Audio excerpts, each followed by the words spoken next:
ప్రసాద్ గారు, మొన్నటి జగన్మోహన్ రెడ్డి గారి ప్రెస్ మీట్తో గుదిబండ కావాలా, గ్రోత్ ఇంజన్ కావాలని ఒక చర్చ ప్రజల్లోకి అయితే మొదలైంది. అసలు పాయింట్ ఏంటంటే అమరావతి గుదిబండ ఎందుకు అవుతోంది, ఈ మావిగన్ అనేటటువంటి ప్లాన్ బితో ఆయన చెప్పినటువంటిది ఇది గ్రోత్ ఇంజన్ ఎందుకు అవుతుంది? ముందుగా సాక్షి ప్రేక్షకులు నమస్కారం, అలాగే ప్యానల్లో ఉన్న మిత్రులకి మీకు కూడా నమస్తే సార్. సార్ ఒకటి నేను చెప్పగలను, ఇప్పుడు కంచే చేను మేస్తే అన్న దగ్గర ఆంధ్రప్రదేశ్ ప్రభుత్వానికి, ఆంధ్రప్రదేశ్లో మన ముఖ్యమంత్రి గారికి ఢిల్లీ వేదికగా వాళ్ళ పార్టీ వాళ్ళు నరేంద్ర మోడీ గారు పరువు తీసేద్దామని నిశ్చయించుకుంటే మనం ఏం చేయలేము దానికి. నేను ఒకటే చెప్తాను, మహానుభావుడు వాజ్పేయి గారు మూడు రాష్ట్రాలను విభజించాడు, జార్ఖండ్, ఉత్తరాఖండ్ అండ్ ఛత్తీస్గఢ్. దానికి ఏమైనా ఇలా రాజధాని వాళ్ళు పెట్టుకుంటే రాంచీ, డెహ్రాడూన్, రాయ్పూర్ మీరు పెట్టుకోవద్దు అని చెప్పి పార్లమెంట్లో తీర్మానం చేశారట. లేదు, ఓకే, వీళ్ళు ఎందుకో చంద్రబాబు నాయుడు గారి మీద రివెంజ్ తీర్చుకోవడానికి వాళ్ళ పార్టీ ఫేమస్ అని, అవంశోభం తెలియని ఫేమస్ అని, ఈనాడు ఆంధ్రజ్యోతి చదివే పురంధేశ్వర్ గారు అండ్ ఏమీ తెలియని సీఎం రమేష్ లాంటి వాళ్ళు పగబట్టేసి అక్కడ పార్లమెంట్లో బిల్లు పెట్టి నాటకాలు అన్నట్టుకున్నది. ఎందుకు? సింపుల్గా చెప్తా, ఇప్పుడు ఒక స్టేట్కి రాజ్యాంగం ప్రకారం నాయుడు గారి కళ నెరవేర్చే పనిలో వాళ్ళు కృషి చేశారు. లేదు, ఆయన అవమానం చేయడం ముఖ్యమంత్రి కావాలి జరిగిన అవమానం సార్. మీకు మళ్ళీ చెప్తున్నాను, అందుకే వైఎస్ఆర్సీపీ వాళ్ళు వాకౌట్ చేసి బయటకు వచ్చారు. మీరు జాగ్రత్తగా చెప్తాను వినండి. రాష్ట్రానికి రాజ్యాంగం ప్రకారం రాష్ట్ర రాజధాని నిర్ణయించుకునే హక్కు ఉంది. 2015లో నరేంద్ర మోడీ గారు వచ్చి చెమ్మూడు నీళ్లు మట్టి మీరు రాజధాని నిర్ణయించుకున్నారని చెప్పి మన మొహాన పోసిపోయారు కదా. కరెక్ట్. తర్వాత 2019 నుంచి 24 దాకా 3 రాజధానులు అని చెప్పిన జగన్మోహన్ రెడ్డి 3 రాజధానులు విరమించుకుని రిట్ ఆఫ్ మ్యాండమస్ తీర్పుకు గౌరవిస్తే గౌరవ న్యాయస్థానం కూడా అమరావతి రాజధానిగా అని చెప్తే జగన్మోహన్ రెడ్డి గారు అక్కడి నుంచి పరిపాలన చేశారు కదా. వీళ్ళు కూడా 2 సంవత్సరాలు బట్టి అక్కడే పరిపాలన చేస్తూ, ఇప్పుడు జాగ్రత్తగా గమనిస్తే మావిగాన్ కన్నా ముందు జగన్మోహన్ రెడ్డి వేసిన ట్రాప్లో నరేంద్ర మోడీ గారు ఖచ్చితంగా అవమానం చేస్తుంటే జడ్డోల్లో భరించిన ఎర్రిబోగులేని తెలుగుదేశం వాళ్ళు, ఏటీ తెలియని జనసేన ఈ పారాచూట్ వేసుకొచ్చి తెలుగుదేశం నుంచి కాంగ్రెస్ నుంచి బీజేపీకి నెత్తుకొచ్చిన వాళ్ళు పగబట్టి చంద్రబాబు నాయుడు గారికి రాష్ట్రానికి చేసిన అవమానం. ఎట్లా నాకు అర్థం కావట్లేదు. అలా కాదండి, రాష్ట్ర రాజధాని కేంద్ర ప్రభుత్వం నిర్ణయిస్తుందా, రాష్ట్ర ప్రభుత్వం ప్రభుత్వమే అది రాజ్యాంగ ప్రకారం ఇచ్చిన అఫిడవిట్లో కూడా అదే చెప్పారు. రాజ్యాంగంలో ఎక్కడ కూడా క్యాపిటల్ నిర్వచనం. ఇప్పుడు నాకన్నా ముందు కేంద్ర ప్రభుత్వం హైకోర్టుకి, సుప్రీంకోర్టుకి ఇచ్చిన అఫిడవిట్లో ఇట్ ఇస్ స్టేట్ డిస్క్రిప్షన్ అని చెప్పిన తర్వాత వాళ్ళు దానికి తీర్మానం చట్టం చేయడం ఏంటండి? కాంట్రడిక్షన్ అయినా కదా. మరి ఎందుకు లేదా 33 కేంద్రపాలిత ప్రాంతాలతో ఉన్న ఈ స్టేట్లలో ఏ స్టేట్కైనా ఇలా మేము రాజధాని కేంద్ర ప్రభుత్వం నిర్ణయించిన ఉదంతం చెప్పమనండి. ఇప్పటి వరకు చరిత్రలో లేదు. మరి మనం ఏం తప్పు చేసామా, పాపం చేసామా, మనకి ఎందుకు వివక్ష? సరే, మనం అడిగితేనే కదా సార్ చేశారు. ఏమని అడిగాం? దీనికి చట్టబద్ధత ఇవ్వండి అని అడిగాము. నాన్న మేడం నుంచి గెంతాను, గెంతొచ్చలేదో అని అడుగుతాం. నాన్నేడు చెప్తాడు, గెంత అక్కర్లేదురా, నువ్వు కింద మెట్ల మీద దిగని చెప్తాడు, లిఫ్ట్లో దిగని చెప్తాడు. చట్టబద్ధత ఎందుకు? అది ఆల్రెడీ రాజధాని కదా, నేను 2 సార్లు వచ్చి పునర్శంకుస్థాపన కూడా చేశాను అని చెప్పాల్సిన బాధ్యత మా ప్రధానమంత్రి మీద ఉండాలి కదా. తర్వాత వీళ్ళు ఏదైతే ఇంత 45 సంవత్సరాల అపార అనుభవం ఉన్న చంద్రబాబు నాయుడు గారికి ఇది ఎందుకు పార్లమెంట్లో ఎందుకు చట్టం చేయబడాలని అడిగే సామర్థ్యం ఆయన దగ్గర ఉంది కదా. ఓకే, సరే, సీఎం రమేష్ చెలరేగిపోయి ఒక పాయింట్ చెప్తాను. జగన్మోహన్ రెడ్డి గారు మళ్ళీ ముఖ్యమంత్రి అయినా ఇక్కడున్న దాన్ని కదిలించలేరు, ఎవరూ కదల్చలేరు, అమరావతి క్యాపిటల్గా ఉంటుంది అని అసెంబ్లీలో తీర్మానం సందర్భంగా పదే వాళ్ళు మాట్లాడింది మీరు వినలేదా? అందుకే చట్టబద్ధత తీసుకొస్తున్నామని చెప్పింది వినలేదా? నాకు గాంధీ మహాత్ముడు చెప్పిన చెడు విన్ను, చెడు చూడను, చెడు మాట్లాడను అన్నది నాకు ఇంపార్టెంట్. అలా అడ్వెంచర్తో మాడితే మనకు తెలిసిన సబ్జెక్ట్ మనం మాడుకోవాలి, కానీ వాళ్ళకి ఏది తెలియదు అన్న విషయం కేంద్ర ప్రభుత్వం సాక్షిగా, పార్లమెంట్ సాక్షిగా వాళ్ళ ఎరుబోగులతో బయటపడిన తర్వాత ఇంకా వాళ్ళ గురించి మాట్లాడబెట్టారు, నవ్విపోతాడన్నా. ఇప్పుడు జగన్మోహన్ రెడ్డి 1500 కోట్లు కేంద్ర ప్రభుత్వం ఇచ్చి వీళ్ళు తగలబెట్టిన 8000 కోట్లకి ఇంకా నేను ఫర్దర్ ఇన్వెస్ట్ చేయను, నేను ఇంతే చేయగలను అని చెప్పి కూర్చున్నాడు ఆయన. ఇప్పుడు ఈ 2 సంవత్సరాల్లో నీళ్ళు ఎత్తిపోయడం, మొక్కలు కొట్టడం తప్ప వీళ్ళు ఏడు చేశారు? సీఎం రమేష్ మాట్లాడాడు ఏంటి, హైదరాబాదు గబగబా డబ్బులన్నీ వచ్చేస్తే అలాగే అమరావతి వచ్చేస్తాయని. వాళ్ళు పెట్టిన పేరేటండి, పీపుల్స్ క్యాపిటల్. ఇప్పుడు మనకి లక్డీకపూర్లో అసెంబ్లీ ఉంది, నెక్స్ట్ ఆ కోతవేడు దూరంలో సచివాలయం ఉంది, అవును, నవాబు కట్టిన హైకోర్టు భవనం ఉంది, అవును. వీళ్ళు చెప్పిన మైక్రోసాఫ్ట్ కానీ ఐఎస్బి కానీ ఇదేంటి మీరు ఎంత పాత బిల్డింగ్లో ఉంటున్నారు, నేను రానని చెప్పి మైక్రోసాఫ్ట్ అదినే చెప్పాడా, బిల్డింగ్ తీసుకొచ్చి పెట్టాడా? అలాగే ఐఎస్బి వాడు మీరు టీ ఇచ్చి టిఫిన్ ఇచ్చి నాకు కన్విన్స్ చేశారని చెప్తారు కదా వీళ్ళే, ఇదేంటి ఎంత పాత నవాబ్ బిల్డింగ్లో ఉన్నారేంటి, సచివాలయం ఏంటి ఎలాగుంది అని చెప్పి నేను రానని చెప్పాడా, ఐఎస్బి పెట్టాడా? సరే, నేను నవనగరాలు కడతానని చెప్తుండే కదా చంద్రబాబు నాయుడు. అవును, మళ్ళీ అబద్ధాలు రే జడ్డోళ్ళరా, మీరు గుంటూరు విజయవాడలో మాట్లాడి తెలివైన వాళ్ళు అని చెప్తారు కదా పొగడి కబుర్లు. సింపుల్గా చెప్తాను నేను, మనకి ఇక్కడ సైబరాబాద్ ఉంది, నెక్స్ట్ ఫైనాన్షియల్ డిస్ట్రిక్ట్ ఉంది, ఈ రెండు చంద్రబాబు గారు కట్టారా? వాటంతట అవి నానగ్రామ కూడా కదా, పప్పలు కూడాను. అవును, వాటంతట అవే కదా అభివృద్ధి చెందే. అవే అభివృద్ధి, ఏ నగరమైనా అంతే కదా. అవి రాజధానిలో ఉన్నాయా లేకపోతే రాజధాని బయట ఉన్నాయా? రాజధాని 180 కిలోమీటర్ల రేడియస్ ఉంది. జగన్మోహన్ రెడ్డి కూడా మీరు వెనకాతలు తొప్పలు కంపలు కొట్టుకుంటూ అటుపక్కెళ్ళి పొలాలు తెచ్చుకుని చచ్చిపోయే బదులు నేను కర్ణాటకలోనే ఉంటాను, నన్ను ఆడిపోసుకుంటారు కదరా. నేను మైసూరు గురించి కనుక్కుంటే చెప్పింది ఏంటంటే ఫస్ట్ కర్ణాటకకి మైసూరే క్యాపిటల్ అన్నారు. కానీ అవి బ్రహ్మాండమైన ఫర్టైల్ ల్యాండ్స్, బ్రహ్మాండమైన అగ్రికల్చర్ సెక్టర్ అక్కడ ఉన్న దగ్గర వాళ్ళు 120 కిలోమీటర్ల రేడియస్లో ఉన్న కర్ణాటక క్యాపిటల్ బెంగళూరు అని చెప్పినప్పుడు మనం ఎందుకు ఆ ఫెర్టైల్ ల్యాండ్లు పాడు చేయడం, ఈ పోగేసుకుని ఇంకా ఎక్సెస్ ల్యాండ్లు తీసుకునే బదులు నేను ఇక్కడ మావిగన్ అన్నాను. మావిగన్ ఉద్దేశం ఏంటి? సీఎం రమేష్ చెప్పాడు కదా, అపర మేధావి, డబ్బులు విపరీతంగా రావాలంటే ఎర్రిమాలో కల్లరా సంపద సృష్టిస్తామని అబద్ధాలు చెప్పడం చంద్రబాబు నాయుడు గారిలాగా జగన్మోహన్ రెడ్డికి రాదు. సంపద ఇన్స్టెంట్గా సంపాదించే మార్గం చెప్తాడు ఆయన. అది ఎలా తెలుసా?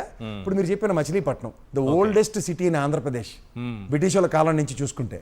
అలాగే విజయవాడ, గుంటూరు పరిసర ప్రాంతాల్లో జన నివాసాలు ఉన్నాయి 25 లక్షల పైచిలుక. మచిలీపట్నం ఎన్ని లక్షల మంది? దగ్గర 20 లక్షల మంది ప్రజలు ఉన్న దగ్గర మీరు ఒక గ్రేటర్ హైదరాబాద్ 180 కిలోమీటర్ల విస్తీర్ణంలో హైదరాబాద్ క్యాపిటల్గా విస్తీర్ణం చెందని క్లెయిమ్ చేసుకుంటున్నారు. మీరు అటుపక్క పోయి బదులు ఇటుపక్క విస్తరించండి అని చెప్పారు. ఇందాక మీరు బ్రహ్మాండమైన రిమార్క్స్లో చెప్పారు ఇటుపక్క చూస్తున్నారు కానీ ఇటుపక్క ఎందుకు చూడట్లేదని. ఒక సింపుల్ ప్రాస్పెక్ట్ చెప్తాను మీకు. ఇది గ్రేటర్ హైదరాబాద్లో మీరు ఈ పొప్పాలగూడ, నానక్రామగూడలో ప్రభుత్వం యాక్షన్ వేస్తే 150-200 కోట్లు పలుకుతుంది ఎకరం. ఇప్పుడు already Machilipatnam Bandar highway road అనుకున్నది. అది ఇది క్యాపిటల్ జోన్లో మనకు అవుటర్ రింగ్ రోడ్ ఇలా వస్తుంది అనగానే ఇన్స్టెంట్ రేట్ ఎంత పెరుగుతుంది? ఒక ల్యాండ్ ఒకటి పక్కోడికి, నా ల్యాండ్ మీకు అమ్మినా మీ ల్యాండ్ నాకు అమ్మినా స్టాంప్ డ్యూటీ ఎంత కడతాం, ఎక్స్చెక్కర్కి ఎంత రెవెన్యూ వస్తుంది? ఇన్స్టెంట్ డబ్బులు సంపాదించే మార్గం ఒక బిజినెస్ ఆంటర్ప్రెన్యూర్గా రాష్ట్రానికి. నోరిపితే అబద్ధాలు చెప్పి చంద్రబాబు గారికి ఒక లాజిక్ చెప్తా సార్. 19 నుంచి 24 దాకా జగన్మోహన్ రెడ్డి గారు పరిపాలించారు. 14 నుంచి 19 దాకా మీరు మమ్మల్ని ఉద్ధరించారు. 14 నుంచి 19 టైంలో 89.7% జీతభత్యాలు ఇచ్చామని చెప్పారు. ఇదే జగన్మోహన్ రెడ్డి 111.7% జీతభత్యాలు ఇచ్చి సంక్షేమం చేశాడు, అభివృద్ధి చేసి చూపించాడు. మీతో ఏమవుతుంది? మీరు సంపాదించిన డబ్బులన్నీ అలా చూడండి. అలా క్యాన్సర్ పేషెంట్ చెప్తే నా 2 గాజులు క్యాన్సర్ ట్రీట్మెంట్కి అమ్ముకున్నట్టు సంపాదించింది అంతా జీతాలు ఇస్తానంటే మరి దేనికి వచ్చినట్టు? నీకు సంపద సృష్టించే మార్గం జగన్మోహన్ రెడ్డి లాగా ఇన్స్టెంట్ రియాక్టివ్ మోడ్లో చెప్తున్నా అర్థం కాదు. అమరావతిలో మీరు ఇక్కడ ఈ గ్రోత్ ఇంజిన్ అంటున్నారు. ఈ మచిలీపట్నం ఈ ఏరియాలో ఒకవేళ ఇదే క్యాపిటల్ అయితే అక్కడ రియల్ ఎస్టేట్ పెరుగుతుందని ఈ హైవే చుట్టుపక్కల భూముల రేట్లు అంటున్నారు. అమరావతిలో పెరగలేదా? సరే సార్, మీరు చెప్పిన దానికి ఉపయోగిస్తాను. నాకు అమరావతి రాజధాని చాలా థ్యాంక్స్. ఇల్లు చూడండి, హైటెక్ సిటీ కట్టగానే పక్కన జైబేరోడు కలిపడిపోయి తెగ ల్యాండ్లు ఎత్తేసాడు కదా జైబేరోడు. ఇప్పుడు ఆ జైబేరి మురళీమోహన్ని పిలిచి, అరే నాని మనం ఇక్కడ ఎంత బ్రహ్మాండమైన అమరావతి, మనం బ్రహ్మాండమైన క్యాపిటల్ అయిపోయింది, నీకు 50 ఎకరాలు నారాయణ అమ్ముతాడు, కొనుక్కో, 1 ఎకరం 50 కోట్లని ఆక్షన్ పెట్టమను, తీసుకురా. దాని విశ్వరూపం ఏడో తెలుస్తుంది. సెల్ఫ్ సస్టైన్ అంటున్నారు కదా. 50 కోట్లు చెప్పిన ఒక 50 ఎకరాలు కొనమండి మురళీమోహన్ని, కొనరా? అలా అప్పనంగా రావాలి ఇక్కడ. మరి మాత్రం అబ్బబ్బా రియల్ ఎస్టేట్ అభివృద్ధి చెందిపోయింది బ్రహ్మాండం అంటున్నారు. ఇది కదా నారాయణ గారు చెప్పినట్టు 6500 కోట్లు బడ్జెట్లో అలొకేట్ చేశారు అమరావతికి. ఏటి గాబరా పడకండి అని చెప్తుండే మనకి. హిడ్కోలు తీసుకొచ్చి తీర్చేస్తారట. 6000 ఎకరాలు మాకు సిఆర్డీఏ ఉంది, దాని పక్కన పెట్టారు, తీసేసి అమ్మేస్తారట, ఇచ్చేస్తారట. ఎవరికి ఇచ్చేస్తాడు? ఏ బోధులు తెచ్చుకుని కడుతున్నావా? వరల్డ్ బ్యాంక్ ఒకటి దగ్గర, ఏషియన్ మర్కంటైల్ బ్యాంక్ దగ్గర, జర్మన్ దీని దగ్గర ఇందాక చూపించిందంటే 47,350 కోట్లు అప్పులు ఎత్తుకొచ్చి, దీనికేమో మీరు ప్రణాళికాబద్ధంగా మీరు చెప్తారు నోటంపట 1 ఎకరం 2 కోట్లు డెవలప్మెంట్ కావాలి. నేను కదా నారాయణ చెప్పాడు. సో ఇన్ని చెప్పి కాంట్రడిక్షన్స్ ఉన్న దగ్గర మీరు ఎక్వైరీ చేస్తున్నారు 2 లక్షల ఎకరాలకి ఎన్ని సంవత్సరాలు పడుతుంది? 8 సంవత్సరాల పొద్దులో మీరు అమరావతి రాజధాని మీ అంతటా మీరు పెట్టుకోవడం మీకే నమ్మకంలే. ఊరికే జగన్మోహన్ మీద పడి ఏడుస్తారు. జగన్మోహన్ అవును రిట్ ఆఫ్ మ్యాడమస్ తీర్పుకు నేను గౌరవిస్తూ ఇది శాశ్వత రాజధాని ఆ రోజు డిక్లేర్ చేసుకుని అక్కడి నుంచి పరిపాలన చేశాడు ఆయన తెలుసుకుని కుర్చీ తీసుకెళ్ళి ఆడ వెళ్ళి కూర్చోవచ్చు కదా. ఒకటి సార్, నేను ఒకటే మాట చెప్తున్నాను, ఆయన 4 గోళ్ల మధ్యలో మాట ఇస్తే మడం తిప్పని మనిషిని ఆయనతో ఆయన విజువలైజేషను విజనరీ అని చెప్పే చంద్రబాబు నాయుడు ట్రాప్లో ఈనపడుతున్నారా, లేకపోతే ఆయన బ్రహ్మాండంగా ఆలోచించే విధానంలో గ్రోత్ ఇంజిన్ ఎలా క్రియేట్ చేస్తాడో అతని దగ్గర ఇన్స్టెంట్ రియాక్టివ్ మోడ్లో సమాధానాలు ఉన్నాయి. మరి మీరు ట్రోలింగ్ చూస్తున్నారా? జగన్మోహన్ రెడ్డి గారు మావిగన్ అన్న తర్వాత మొదలైన social media, TDP social media ప్రత్యేకించి సార్ మీరు మరి ఇది నేను ఏమంటున్నానంటే ఇది నిజంగా ప్రజల్లో ఈ అభివృద్ధి ప్రణాళిక ఆధారంగా చర్చ జరుగుతుందా, ఈ విధంగా ట్రోలింగ్తోనే ముగుస్తుందా అని నేను అంటుంది అదే సార్. ఇప్పుడు యాక్చువల్ కాన్సెప్ట్ అన్నది ఒకటి ఉంటుంది. ఈ కాన్సెప్ట్ని ప్రజల్లోకి పెనట్రేట్ చేయడం అనేది చాలా ఇంపార్టెంట్. చంద్రబాబు నాయుడు గారి దగ్గర ఉన్న స్ట్రాటజీ ఏంటంటే లేనిది ఉన్నట్టుగా అద్భుతాలు సృష్టించడంలో అబద్ధాలు చెప్పడంలో దిట్ట. అబద్ధం అనే ఆయుధం అతని టెండర్ సర్కిల్ అంతటికీ ఇవ్వగలుగుతాడు. ఇతను నిజాన్ని కన్విన్స్ చేయడానికి takes his own course of time. Okay, ఇవాళ మీరు ఇందాక డయాగ్రామ్ వేశారు వెనక్కి వెళ్తే, దట్స్ యువర్ ఓన్ విజువలైజేషన్. అలా నేను ఈ అమరావతి సంబంధించిన దాంట్లో క్యాపిటల్ ఆరిజిన్ కనుక క్రియేట్ అయితే అన్నది నా ఓన్ క్రియేషన్. ఓకే, బట్ ఇందులో కనుక ఒక స్ట్రైట్ లైన్ జగన్మోహన్ రెడ్డి గారే కనుక ఎక్స్ప్లెయిన్ చేసి ఉండుంటే it would have been a beautiful wonder. ఒక 2 సంవత్సరాల నుంచి వీళ్ళకి వేసిన ట్రాప్, సిగ్గు లేకుండా పార్లమెంట్కి వెళ్ళి బిల్లు ఎడతారా ప్లీజ్? ఒక స్టేట్ చీఫ్ మినిస్టర్ కొన్న డిస్క్రిప్షన్ని తోలనాడుకుని వాళ్ళు వెళ్ళి ఎర్రిమాలో కల్లాగా బిల్లు పెట్టి శాశ్వత రాజధాని పండగ చేయించి నేను చంద్రబాబు గారితో సాష్టాంగ దండం షూరిప్పించి దండం పెట్టిస్తే నాకు నవ్వాలో ఏడవాలో అర్థం కాలేదు. ఎందుకు సార్ ఆ మనిషి అంత మనిషి పెద్ద మనిషి పరువు తీస్తున్నారు మీరని.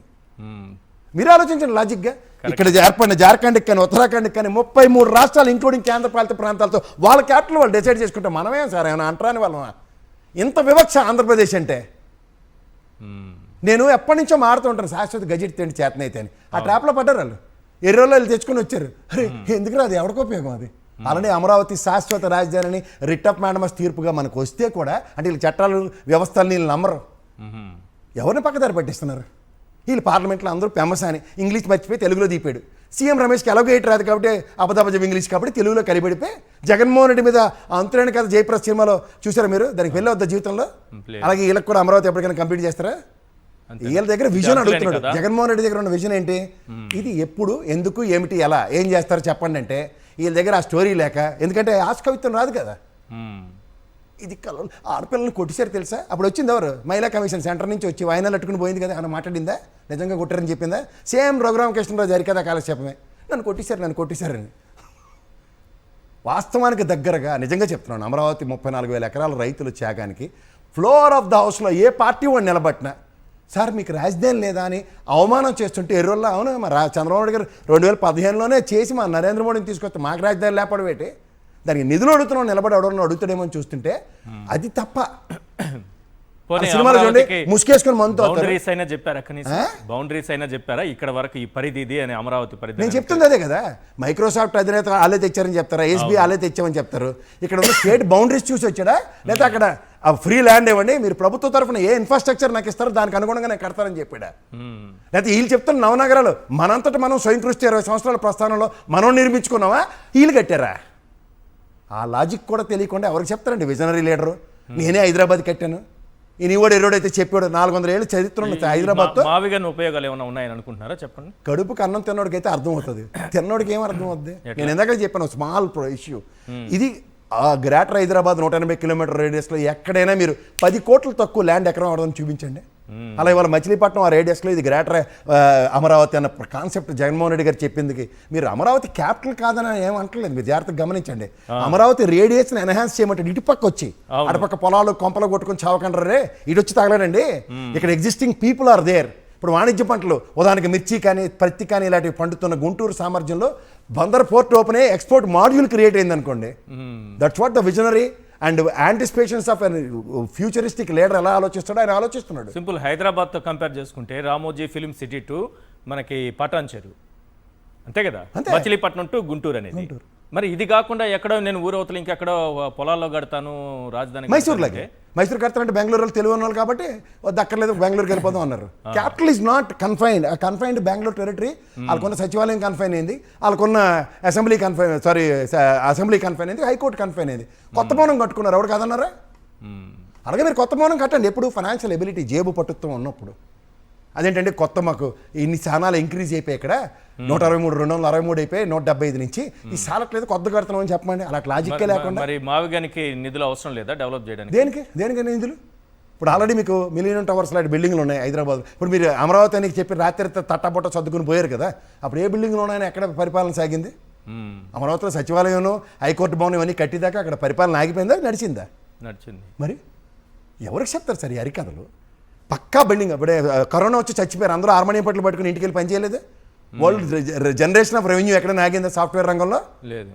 అరే ఆల్టర్నేటివ్ మెకానిజం ప్రపంచం అంతా కనిపెడుతుంటే వీళ్ళు ఇంకా పాత కట్టె తీసి కాంతార యుద్ధాలు చేస్తారంటే వీళ్ళు నిర్భోగులను అలా రాష్ట్ర పరువులు తీసి అక్కడ ఎంపీలు వెళ్ళి బిల్లు పెట్టామని తంపట్లు కొట్టుకుని పండగ చేసుకుంటారా?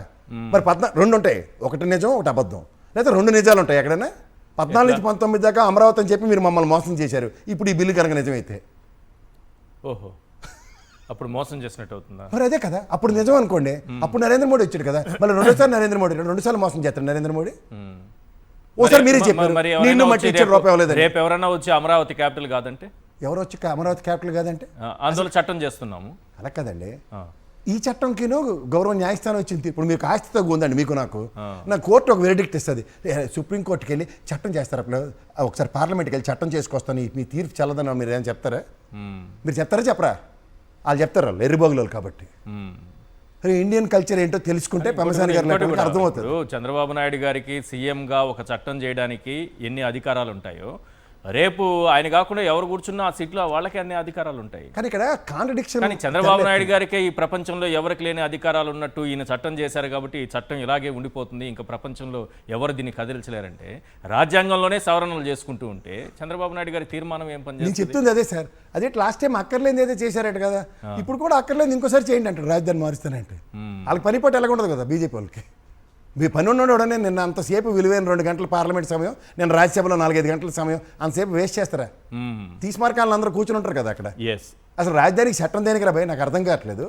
ఇప్పుడు డెవలప్మెంట్ ప్రాస్పెక్ట్లో వాళ్ళ ఫైనాన్షియల్ డిస్ట్రిక్ట్లో ఐసిఐసిఐ బిల్డింగ్ లాంటివి, విప్రో లాంటివి, ఐఎస్బి, మైక్రోసాఫ్ట్ ఇలాంటివన్నీ ఉన్నాయి. ఇదేంటిది, ఇది ఎక్కడ హైదరాబాద్లో లకడీకా పూల్ రేడియస్లో కట్టట్లేదు, ఫైనాన్స్ డిస్ట్రిక్ట్లో కట్టద్దని చెప్పేలాగా ఉన్నారు వీళ్ళు. ఇప్పుడు మీకు మీరు చెప్పింది మీరే తప్పని చెప్పుకుంటే మేమేం చేయాలి సార్? 180 కిలోమీటర్ల రేడియస్ ఉన్న గ్రేటర్ హైదరాబాద్లో విస్తృతంగా భూ రేట్లు పెరిగాయి. ఇదే కాన్సెప్ట్ గుంటూరు, విజయవాడ పరిసర ప్రాంతాల్లో మచిలీపట్నం 120 కిలోమీటర్ల దగ్గర national highway connectivity, river bank 120 కిలోమీటర్ల దూరంలో ఒక పోర్టు, ఏది ఇంటర్నేషనల్ స్థాయి తలదనేది, మళ్ళీ వైజాగ్ తర్వాత కలకట్టా దాకా దిక్కుదేమో లేదు ఎక్కడ మధ్యలో ఆ పారదీప్ పోర్ట్ ఏదో ఉన్నట్టుకుంది. ఇక్కడ మళ్ళీ ఇంటర్నేషనల్ గన్నవరం ఎయిర్పోర్ట్ ఉంది, హైవే కనెక్టివిటీ ఉంది. మళ్ళీ మనకి అదేది సాగరమాలలో మనం కనుక ఇందాక భరత్ గారు చెప్పినట్టు తెగించగలిగితే, అంటే రాష్ట్రం మీద నిజంగా కన్సెన్సస్ అండ్ కన్సర్న్ కనుకుంటే సాగరమాల రోడ్ని బందర్ పోర్ట్కి ఎక్స్టెండ్ చేసుకుంటే హైవే కనెక్టివిటీతో పరుగులు ఎలా ఉంటాయి? పైపోతే అక్కడ మిర్చి ఇబ్బడి పంచుతుంది, పత్తి పండుతుంది. ఎన్ని రకాల పంటలు పండుతాయి గుంటూరులో? మార్కెట్ యార్డ్లకు పెట్టింది పేరు గుంటూరు. వాళ్ళకి గుడ్డె చేళ్ళ పన్నట్టు ఎంతసేపు ఎక్కడ అమరావతి అమరావతి అనుకుంటే 40 కిలోమీటర్ల రేడియస్ అవతల గుంటూరు నుంచి కానీ అవతల విజయవాడ నుంచి కానీ ఏం చేస్తున్నారు? మీరు ఇంత చేస్తున్న దగ్గర రైతులకి కనీసం వాళ్ళ ప్లాట్లు వాళ్ళకి కొట్టి నివాసయోగ్యమైన కల్పిస్తే, అసెంబ్లీ ఎదురుకుండా లకడీకా పూల్ పరిసర ప్రాంతాల్లో ఇల్లు లేవండి, అశోక్ నగరం అని సెక్రటరీ దగ్గర ఇక్కడెక్కడ పెట్టమనిషి ఉండడు. ఊరవతలు అక్కడ ఉంటాడు, తాడేపల్లి జగన్మోహన్ రెడ్డి లాంటి అమాయకుడు ఇల్లు కట్టుకుంటే అక్కడ తాడేపల్లి, ఇదంతా అమరావతి రేడియస్ అని చెప్తారు మనకి.